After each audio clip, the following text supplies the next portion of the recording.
देहरादून में उपनल कर्मियों का प्रदर्शन लगातार जारी। नियमितीकरण कर कई मांगों को लेकर कर रहे प्रदर्शन। बीजेपी प्रदेश अध्यक्ष ने कहा, कोर्ट जो भी निर्णय लेगी सरकार उसे स्वीकार करेगी। राजधानी देहरादून में हुआ बड़ा सड़क हादसा। ट्रक और इनोवा कार की जोरदार टक्कर, 6 लोगों ने मौके पर ही तोड़ा दम।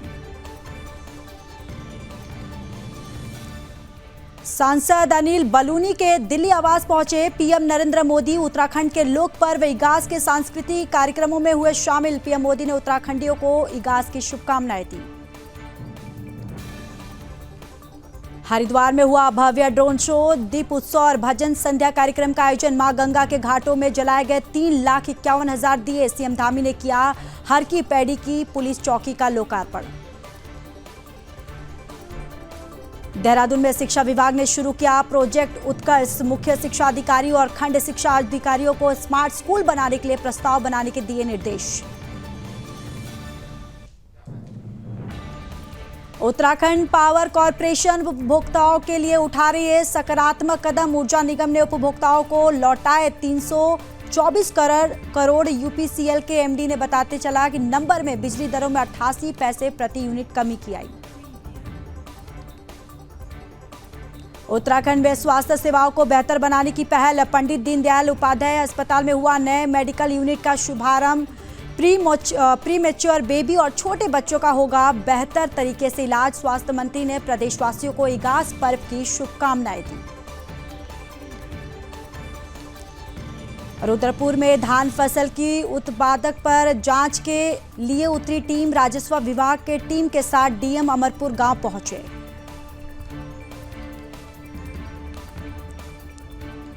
मसूरी में हेल्थ केयर अवेयरनेस कैंप का आयोजन किया गया। पहली बार किया गया जापानी तकनीक मैग्नेटिक एनालाइजर का प्रोग्राम। और लालकुआ में छात्र नेताओं ने चौकी इंचार्ज पर लगाए मारपीट और अभद्रता के आरोप। कप्तान के बाद पुलिस क्षेत्राधिकारी ने लगाई न्याय की गुहार। पुलिस क्षेत्राधिकारी ने दिया निष्पक्ष जांच का आश्वासन।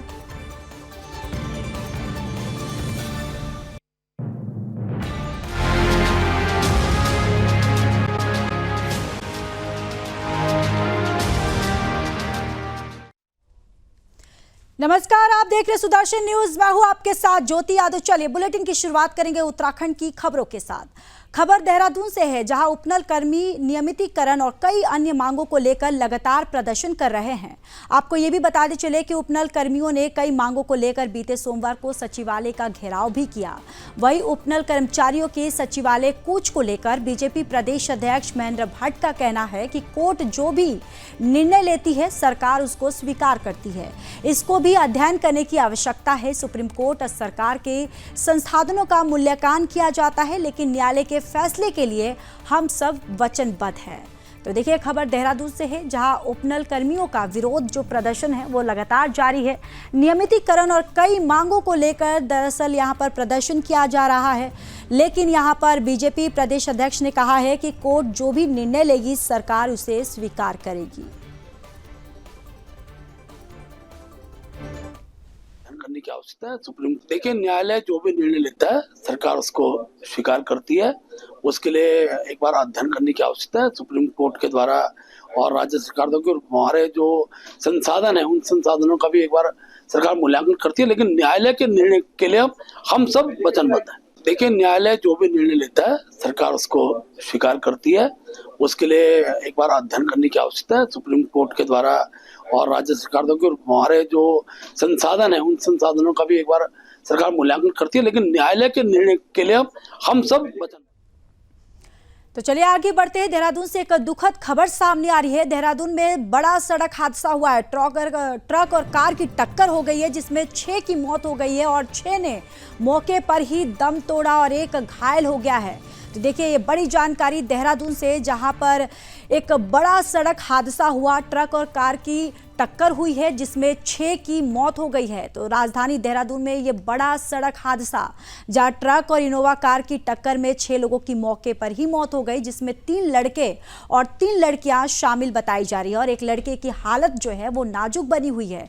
आपको ये भी जानकारी देते चले कि हादसा ओएनजीसी चौराहे के पास देर रात 2 बजे हुआ। पुलिस मामले की जांच पड़ताल में जुटी हुई है। मौके पर पहुंची पुलिस ने शव को क्षतिग्रस्त गाड़ी से निकालकर अस्पताल पहुंचाया। बताया ये भी जा रहा है कि कार सवार सभी छात्र थे। जानकारी के अनुसार देर रात ओएनजीसी चौक पर ट्रक और इनोवा कार की टक्कर हुई और हादसा इतना भीषण था कि कार के परखच्चे उड़ गए। चालक ट्रक छोड़कर मौके से भाग गया। मौके पर पहुंची पुलिस ने क्षतिग्रस्त कार से 5 छात्रों के शव जो है वो दून अस्पताल और एक की शव महंत इंद्रेश अस्पताल भेजा गया। कुछ छात्र दिल्ली और कुछ हिमाचल के हैं। सूचना मिलने पर एसपी सिटी भी अस्पताल पहुंचे थे। पुलिस ने यह भी बताया कि हादसे वाली जगह में इनोवा कार पूरी तरह से क्षतिग्रस्त मिली, जिसमें कुल 7 लोग सवार थे, जिनमें से 6 लोगों की मौके पर ही मौत हो गई, जबकि एक जो है वो घायल अवस्था में मिला। मौके पर सभी 6 मृतकों को 108 के माध्यम से कोरोनेशन दून अस्पताल और इंद्रेश अस्पताल मोर्चरी में भेजा गया, जबकि गंभीर रूप से सीएनजीसी और अस्पताल में उपचार के लिए इनको भर्ती करवाया गया। और कंटेनर किशन नगर चौक की ओर से आ रहा था और इनोवा बल्लूपुर चौक की ओर से आ रहा था। आपको बताते चले कि किशन चौक के पास कंटेनर की क्रॉसिंग के दौरान इनोवा वाहन जो है वो चालक स्पीड से इस अंदाजे से वो आ रहा था कि उसका अंदाज़ा जो है वो नहीं लग पाया और उन्हें लगा कि कंटेनर पूरी तरह से वो निकल सकता है, लेकिन उसके बाद भी आराम से क्रॉस हो जाएगा। इसी जल्दबाजी में इनोवा वाहन क्रॉसिंग के दौरान कंटेनर के पिछले हिस्से से टकरा गया। ओवर स्पीड के कारण हादसा होने का जो कारण है वो बताया जा रहा है। मृतकों में गुनीत, कृणाल कुकरेजा, ऋषभ जैन, नव्या गोयल, अतुल अग्रवाल और कामाक्षी शामिल है और घायल सिद्धवेश अग्रवाल का अभी इलाज जो है वो जारी है। दून पुलिस ने हादसे के बाद सभी युवाओं से अपील की है कि कृपया जोश में वाहन को तेज गति से ना चलाएं। आपका जीवन आपके परिजनों के साथ साथ देश के लिए भी बहुत ही महत्वपूर्ण है।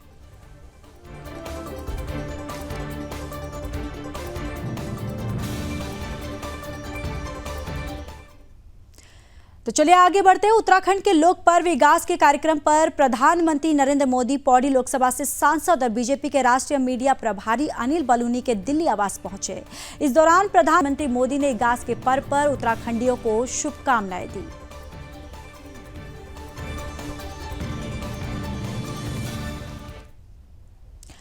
खबर धर्मनगरी हरिद्वार से है, जहां मुख्यमंत्री पुष्कर सिंह धामी बीते सोमवार हरिद्वार दौरे पर रहे, जहां कई कार्यक्रमों में वो शामिल भी हुए। वहीं राज्य स्थापना दिवस के उपलक्ष्य में हरिद्वार में भव्य ड्रोन शो और भव्य दीप उत्सव पर भजन संध्या कार्यक्रम का आयोजन किया गया। कार्यक्रम में उत्तराखंड मुख्यमंत्री धामी बतौर मुख्य अतिथि रहे और इस दौरान सीएम धामी ने हर की पैड़ी के रिपोर्टिंग पुलिस चौकी का उद्घाटन भी किया, जिसमें उनके साथ उत्तराखंड के डीजीपी अनुभव कुमार भी मौजूद रहे। इसके साथ ही दीप उत्सव कार्यक्रम के अंतर्गत हर की पैड़ी पर एचआरडीए ने 500 ड्रोन के माध्यम से भव्य और आकर्षक ड्रोन शो का प्रदर्शन किया, जबकि नगर निगम और कई संगठनों के सहयोग से हरिद्वार के 50 से ज्यादा गंगा घाटों पर लगभग 3,50,000 दीपक जलाए गए। इसके बाद मालवीय द्वीप पर भजन संध्या कार्यक्रम का आयोजन किया गया, जिसमें प्रसिद्ध भजन गायक कन्हैया मित्तल ने मनमोहक प्रस्तुतियां दी। मुख्यमंत्री धामी ने गंगा दीप महोत्सव कार्यक्रम में प्रतिभाग करते हुए मां गंगा की पूजा अर्चना और गंगा आरती में सम्मिलित होकर प्रदेश की सुख समृद्धि और तरक्की की कामना की है। मुख्यमंत्री ने अल्मोड़ा बस हादसे में हताहत हुए लोगों की याद करके और राज्य स्थापना दिवस की वर्षगांठ में दीप प्रज्वलित किया और उन्होंने राज्य आंदोलनकारियों को नमन करते हुए कहा कि राज्य स्थापना और रजत जयंती के अवसर पर मां गंगा के घाटों में 3,51,000 दीप प्रज्वलित किए गए। मुख्यमंत्री ने कहा कि राज्य सरकार हरिद्वार क्षेत्र का भी निरंतर विकास कर रही है। ऋषिकेश हरिद्वार कॉरिडोर के जो कार्य को आगे बढ़ाया जा रहा है। कई पर्वों पर श्रद्धालुओं की संख्या जो है वो बढ़ती ही जा रही है। इस वर्ष 4 करोड़ से अधिक कांवड़िए हरिद्वार आए। राज्य सरकार बढ़ती संख्या को ध्यान में रखते हुए आने वाले 40 से 50 सालों के रोड मैप पर कार्य कर रही है, ताकि स्थायी समाधान के साथ हरिद्वार का समग्र विकास किया जा सके। मुख्यमंत्री ने कहा कि मां गंगा हमारे जीवन का आधार है। सनातन संस्कृति का प्रमुख अंग है। हमें गंगा की स्वच्छता पर विशेष ध्यान देना है। इस अवसर पर पूर्व मुख्यमंत्री रमेश पोखरियाल निशंक, कैबिनेट मंत्री प्रेमचंद अग्रवाल, आचार्य बालकृष्ण समेत कई लोग मौजूद रहे। सभी का कंबाइंड एफर्ट था। एक प्रेरणा मिली हमें हरिद्वार की जनता से, गंगा सभा से, यहाँ के समाज से, ताकि हम ऐसा भव्य कार्यक्रम यहाँ करा पाए।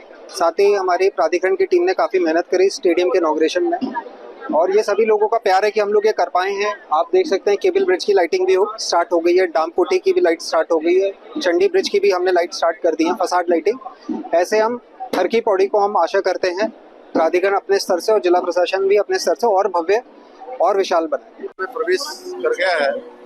रजतोत्सव और दीपोत्सव के रूप में हमें बहुत बड़े पैमाने पर हम इसको मनाना चाहते थे, लेकिन पिछले दिनों सड़क दुर्घटना में जो हमारे राज्य के 36 लोगों की जान चली गई, उसके कारण से हम इसको बहुत सादगीपूर्ण तरीके से और दीपोत्सव के रूप में एक संकल्प लेते हैं कि इन 25 सालों में हमारा राज्य हिंदुस्तान का श्रेष्ठ राज्य बनेगा। और हमारे प्रधानमंत्री जी ने भी अभी 2 दिन पहले राज्य स्थापना दिवस के अवसर पर हम सब उत्तराखंड वासियों के लिए एक संदेश भी दिया है।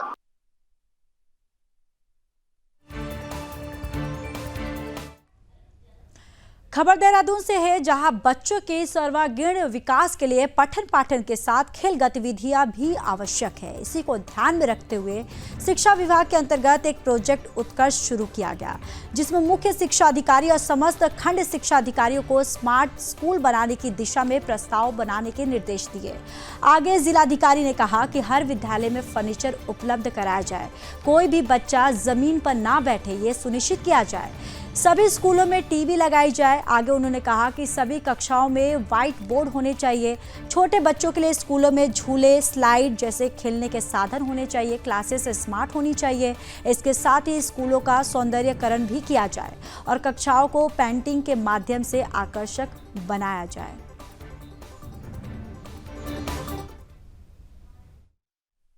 ये आप अवगत ही हैं कि जो प्रोजेक्ट उत्कर्ष शुरू किया गया है शिक्षा विभाग अंतर्गत, जिसमें हम ये ऑब्जेक्टिव लेके चल रहे हैं कि हमारे जो सरकारी स्कूल हैं, जो बच्चे हैं, वो किसी भी तकनीक से या उपकरण से या हमारे जो बेसिक इंफ्रास्ट्रक्चर है उससे विहीन ना रहे। सो इसमें ऑलरेडी प्रिंसिपल्स, सभी प्रिंसिपल्स के लेवल पे सीईओ की मीटिंग हो चुकी है और वी आर ऑलरेडी मिडवे।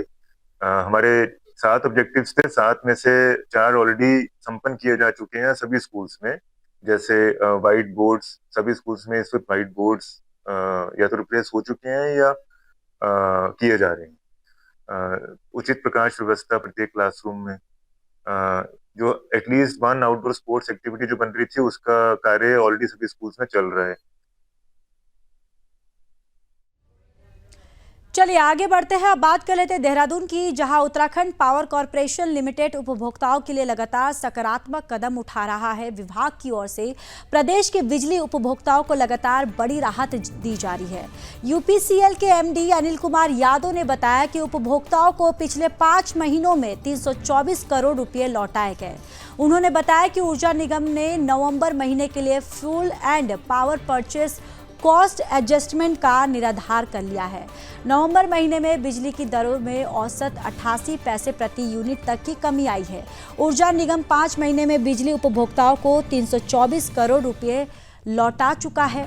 आपको ये भी जानकारी देते चले कि उत्तराखंड विद्युत नियामक आयोग ने वर्ष 2024 से 2025 की औसत बिजली खरीद लागत 5.03 रुपये प्रति यूनिट मंजूर कर दी है। इस तय लागत से अधिक खरीद होने पर उपभोक्ताओं से प्रति महीना अधिक वसूली होती है। तय लागत से कम पर खरीद होने की स्थिति में उपभोक्ताओं को पैसा लौटाया जाता है।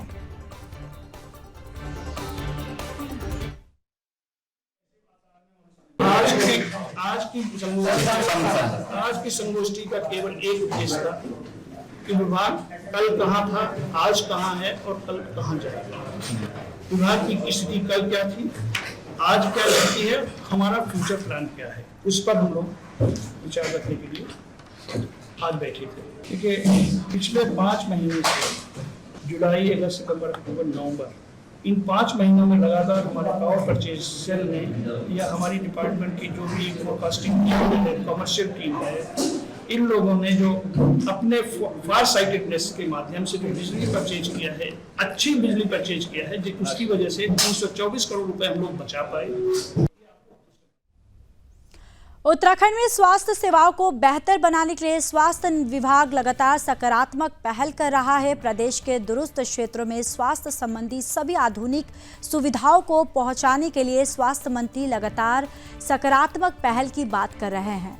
राजधानी देहरादून के जिला मेडिकल अस्पताल पंडित दीनदयाल उपाध्याय अस्पताल में नए मेडिकल यूनिट का शुभारंभ किया गया, जिसमें प्री मैच्योर बेबी और अन्य छोटे बच्चों का बेहतर तरीके से इलाज हो सके। प्रदेश के स्वास्थ्य मंत्री डॉक्टर धन सिंह रावत ने सभी प्रदेशवासियों को इगास पर्व की शुभकामनाएं देते हुए कहा कि इस साल हरिद्वार मेडिकल कॉलेज की शुरुआत हो गई है। इसके साथ साथ हरिद्वार और पिथौरागढ़ मेडिकल कॉलेज को लेकर भी प्रदेश सरकार की ओर से पहल की जा रही है और जल्द ही इन्हें भी शुरू कर दिया जाएगा। स्वास्थ्य मंत्री ने कहा कि प्रदेश के सभी क्षेत्रों में स्पेशलिस्ट डॉक्टर और मेडिकल स्टाफ की तैनाती को लेकर भी सरकार की ओर से बड़ी पहल की जा रही है, ताकि अधिक से अधिक संख्या में लोगों को बेहतर तरीके से स्वास्थ्य सेवाएं मुहैया कराई जा सके।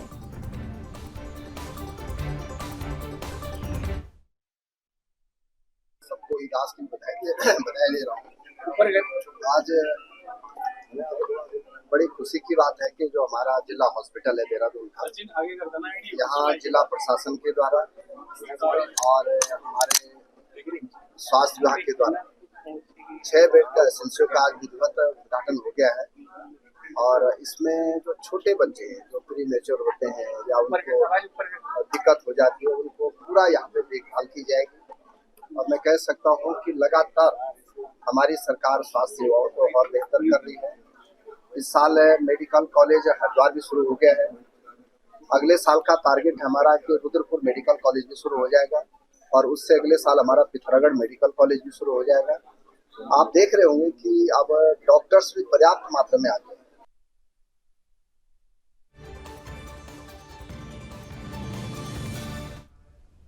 तो चलिए अब बात मसूरी की कर लेते हैं। मसूरी में सामाजिक कार्यकर्ता राजीव अग्रवाल के सहयोग से हेल्थ केयर अवेयरनेस कैंप का आयोजन किया गया। इस कैंप में 100 से अधिक मरीजों ने शिविर का लाभ लिया।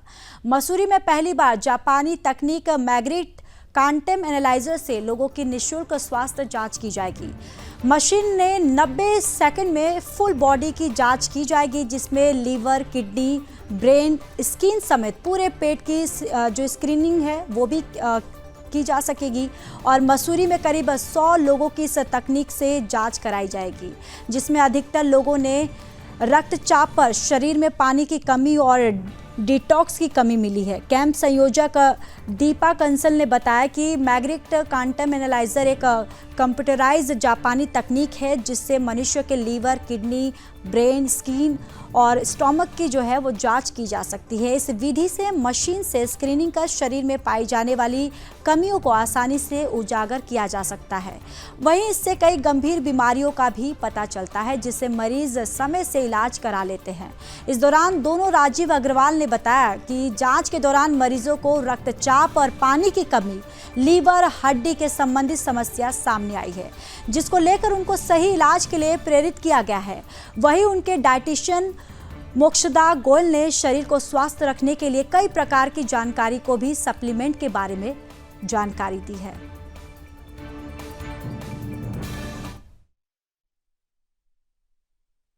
आजकल कोविड के बाद से लोग अवेयर नहीं है अपनी हेल्थ के लिए। उनको पता है कि हमें ये दिक्कत है, हमें ये दिक्कत है, बट वो कह रहे नहीं हम तो खाना खा रहे हैं, हम ये खा रहे हैं। बट आजकल सबको पता है कि जो भी खा रहे हैं उसमें कहीं ना कहीं मिलावट तो है।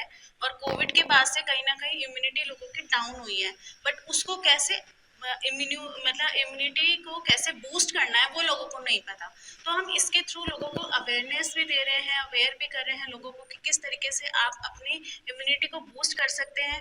मैं उनको प्रॉपर जो भी उनका दिन का शेड्यूल होता है उसको रीशेड्यूल करती हूँ, जिसमें मैं उनको कुछ चीज़ें ऐड करती हूँ और कुछ चीज़ें माइनस करती हूँ। साथ ही साथ अगर मुझे लगता है कि वो खान पान में उतना, क्योंकि एक एज के बाद हमें सप्लीमेंट्स लेने बहुत ज़रूरी हो जाते हैं। ये है जैसे जो बाजार में टेस्ट हैं, जैसे आप विटामिन D3 हो गया, कैल्शियम हो गया, प्रोटीन हो गया, तो नॉर्मली 6 से 7,000 के बैठते हैं। यहाँ पर हम ये कैंप फ्री कर रहे हैं। ठीक है, इसमें आपके सारे प्रोटीन्स, विटामिन्स और आपका किडनी फंक्शन, लीवर फंक्शन, काफ़ी सारी चीज़ें, हेल्थ का, हार्ट हेल्थ सब पता चल जाता है। ये 90 सेकेंड मैग्नेटिक स्कैनिंग है। इसमें बस आपको स्कैन करना है विदाउट एनी ब्लड सैंपल को इसमें। प्लस आपको आयुर्वेदिक प्रोडक्ट्स मिल जाते हैं और यदि वो उनको 100% फॉलो करें तो पेशेंट्स को रिलीफ भी मिलता है।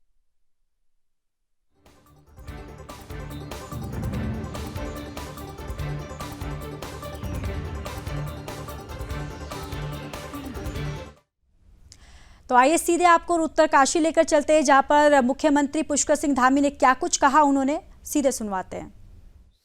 बहन सुलोचना गौड़ जी, चतर सिंह चौहान जी, जगत सिंह चौहान जी, जबर सिंह जी, पूरण सिंह चौहान जी, कुशल चंद नोटियाल जी, दिनेश चौहान जी एवं हमारे मंच पर आसीन सभी पदाधिकारीगण, सभी मेले के संयोजन में अपना योगदान देने वाले सभी हमारे भाइयों एवं बहनों और बड़ी संख्या में इस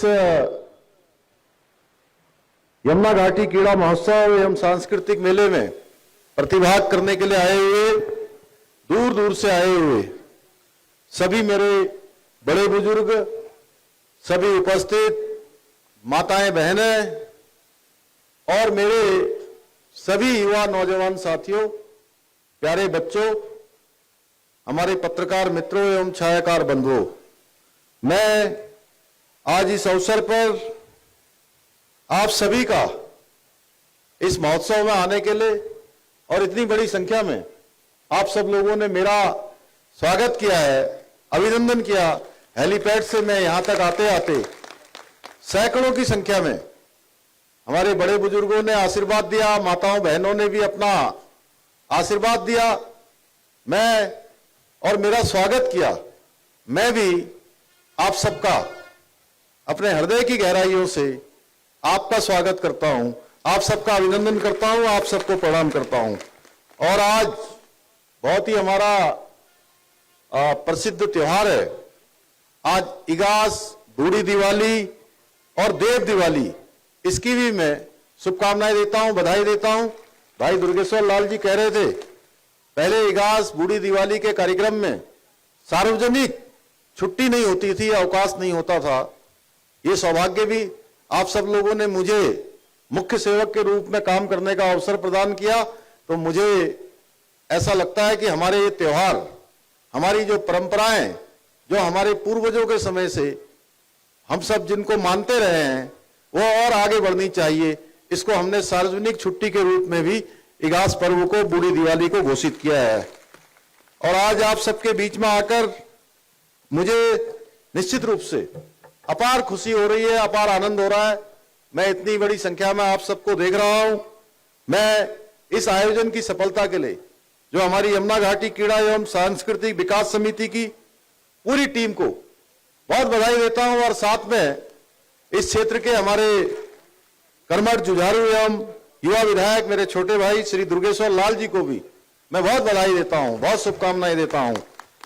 इस भव्य आयोजन के माध्यम से आपने न केवल हमारे इस जनजाति और पिछड़े वर्ग के युवाओं की और नौजवानों की खेल प्रतिभाओं को एक सशक्त मंच प्रदान किया है, बल्कि ये हमारी समृद्ध विरासत से जुड़ने और उसे जानने के लिए भी एक अनूठा अवसर है, ये उपलब्ध कराया है।